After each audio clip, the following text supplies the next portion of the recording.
Stephen Hopkins is no stranger to this courtroom. He was in here 10 years ago after he stabbed a man in self-defense, and again in 2019 after attacking two women on Long Pond Trail. Only a year later, he was back, this time for sexually assaulting a teenager.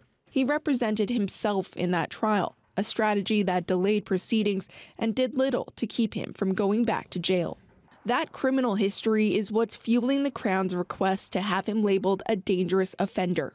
It's one of the most serious matters a person can run into in a courtroom. That's because the convicted person may never get out of prison. They're deemed too high of a risk to be allowed their freedom.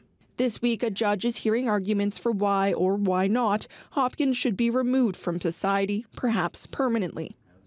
A major part of those arguments is a thorough psychiatric report.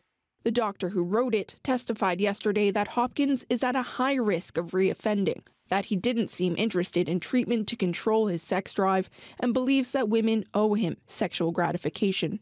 The report says he shows an inability to restrain himself and that he believes his crimes are justified.